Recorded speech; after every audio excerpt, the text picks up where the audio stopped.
Good morning, or depending on when you're watching this, good afternoon, good evening, or good night. My name is Ross, and as always told, out of Voice of Radio. So today, we're going to be taking a little bit of a look at the top 10 cards from Brobnar in Age of Ascension. We are going to start gearing up for Worlds Collide soon, but we've looked at 6 houses and looked at the top 10. We've not looked at 7.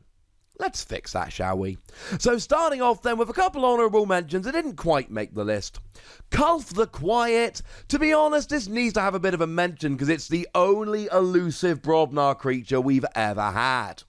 It's also a 6-power creature that you need to attack twice to get rid of.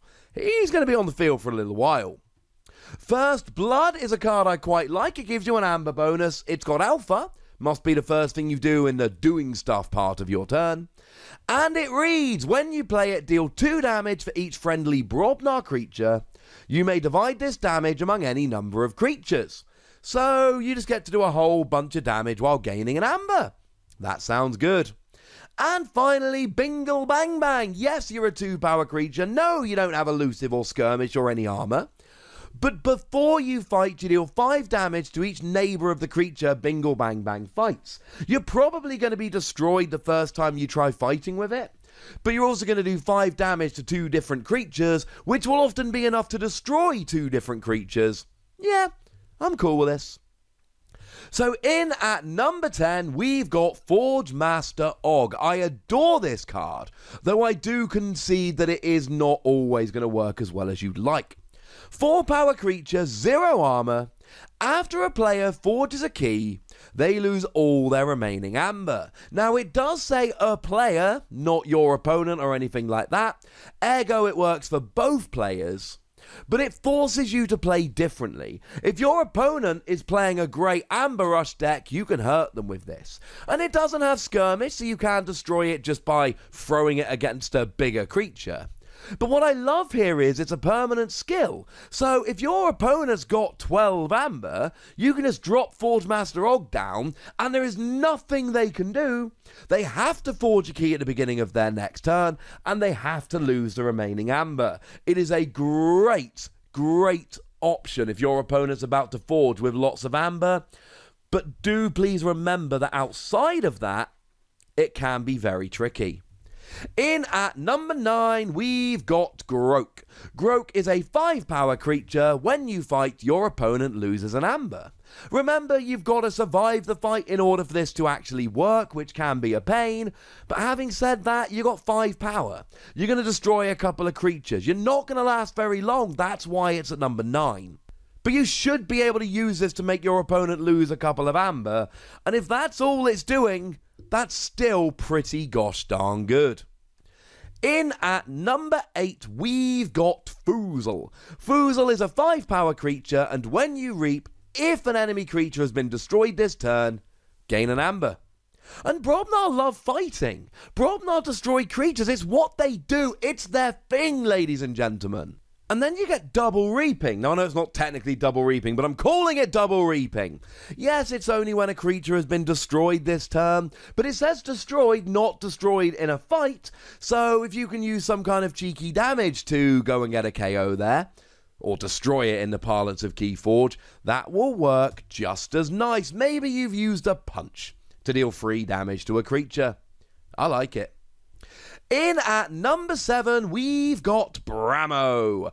Brammo is a 4-power, 1-armor creature, and when you play it, you deal 2 damage to each enemy flank creature. Brammo's not here to reap. Brammo is here to chuck a whole bunch of damage down on the field. That's what Brammo is here to do, and that's all that Brammo is here to do. I suppose you can sit there reaping and you got 4-power, 1 armor, you'll last a bit, but I mean, to be fair, it's quite rare to see a Brobnar creature with armor, so that's kind of cool. But when you play it, you just deal 4 damage straight away. Incidentally, if you destroy something doing that, that will then set off Foozle to get extra amber when they reap. So that's kind of cool. But then you got a 4-power, 1-armor creature that you're probably going to then start using for fighting. Gets damage on the board, big powerful creature. Not amazing, but I still like it, and I think it's got a lot of utility.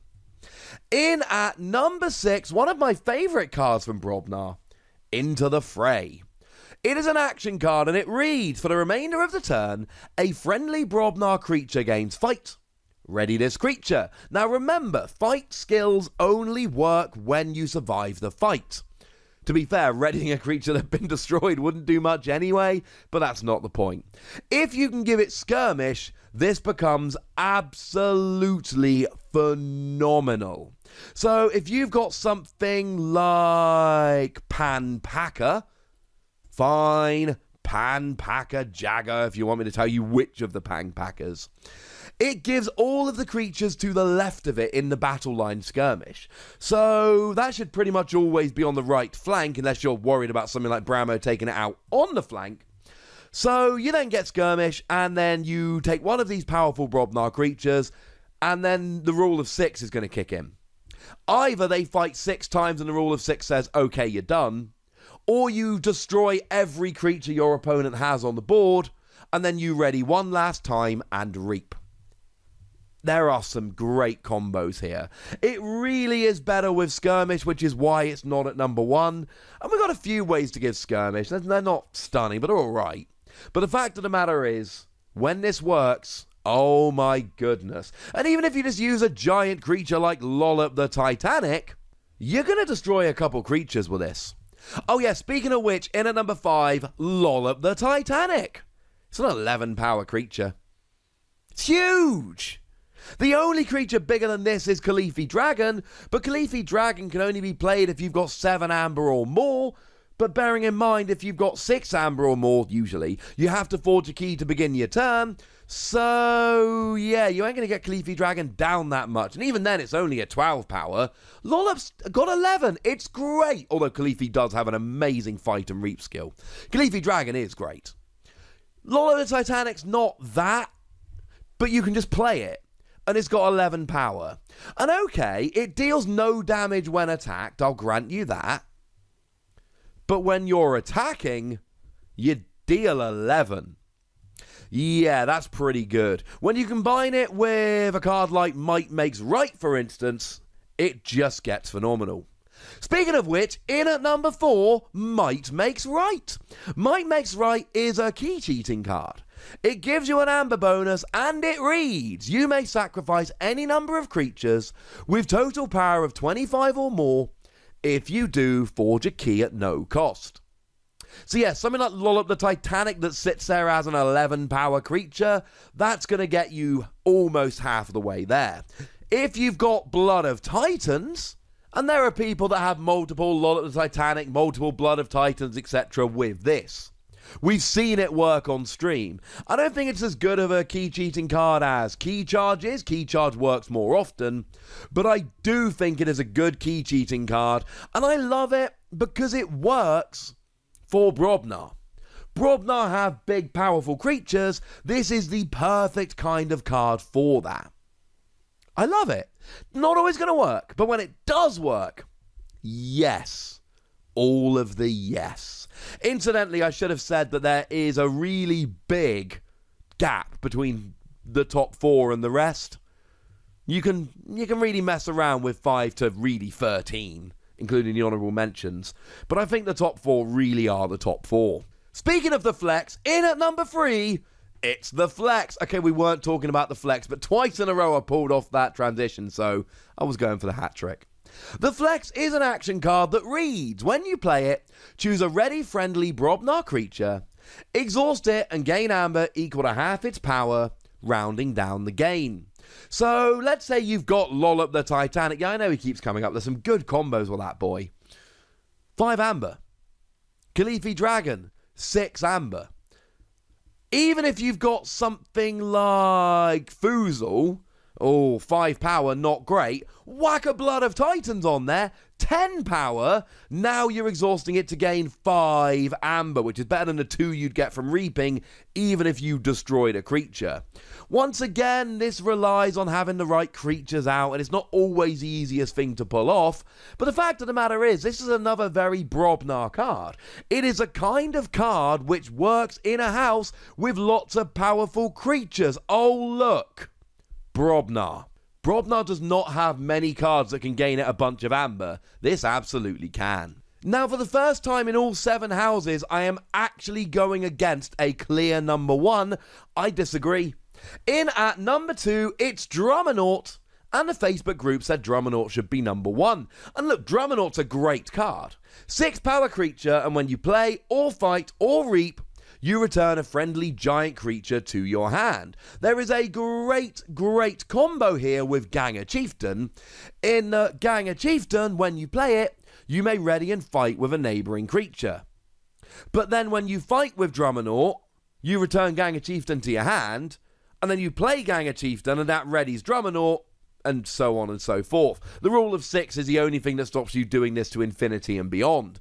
And if there's nothing to fight, you reap with Drummernaut, and that puts Ganger Chieftain in your hand, and then you play it, and that readies and fights Drummernaut, but you can't fight, but you're still ready, so you can reap, and then that puts Ganger Chieftain into your hand, and then the only thing that stops it is the rule of 6. I think Drummernaut gets slightly overrated because of the great combo it's got with Ganger Chieftain. But it's not just Ganger Chieftain, it is any good giant with a coming into play ability. Hey, remember Bumpsy? Well, Bumpsy's a giant, which means it works with Drummernaut. And when you play it, your opponent loses an amber. So if you've got Bumpsy down, use Drummernaut, pick up Bumpsy, boom, your opponent loses an amber. If you've got a couple of Drummernaut, you can start throwing down all kinds of combos. I do think Drummernaut's great, but I don't think it's as good as Grump Buggy. Incidentally, number 1, Grump Buggy. Grump Buggy is the kind of card that will win you games, that will turn the tide of games. It is an artifact that gives you an amber, and it reads, your opponent's keys cost +1 amber for each friendly creature with power 5 or higher. Your keys cost +1 amber for each enemy creature with power 5 or higher. So okay, if your opponent's playing lots of powerful creatures, it's bad for you as well, but you're playing Brobnar. Unless you get this as a Maverick. So you're likely to be playing more creatures power 5 or higher than they are. Because Brobnar's got more creatures power 5 or higher than other decks do. I think it is only a matter of time before somebody goes to a Vault Tour with a Grump Buggy deck with loads of powerful creatures where their opponent is constantly having to pay 9, 10, 11 amber to forge a key and they just can't keep up. It's the kind of artifact that could make Proclamation 346E look like a joke. Oh, I've got to pay 2 more to forge my key? Oh, sorry about that. Incidentally, Grump Buggy not limited to 1 per deck. So if you've got, let's say, 4 5-power creatures or higher and 2 Grump Buggy, your opponent's keys are going to cost +8. And you know that someone out there has got that kind of deck. I think we're going to see a Grump Buggy deck make a splash. That's my prediction. Also, that's my top 10 list, and I'd like to know what you think about it. So do tell me in the comment section. Go nuts, be nice, and if you give me your own top 10, I'll love you forever. And then make sure you like this video, subscribe to this channel, and follow me on Twitter at the Wossy, where we talk Keyforge and any other game that takes my fancy. But by far the most important thing as always, look after yourselves till next time. Thank you very much for watching. My name's Ross, and you've been watching Wossy Plays.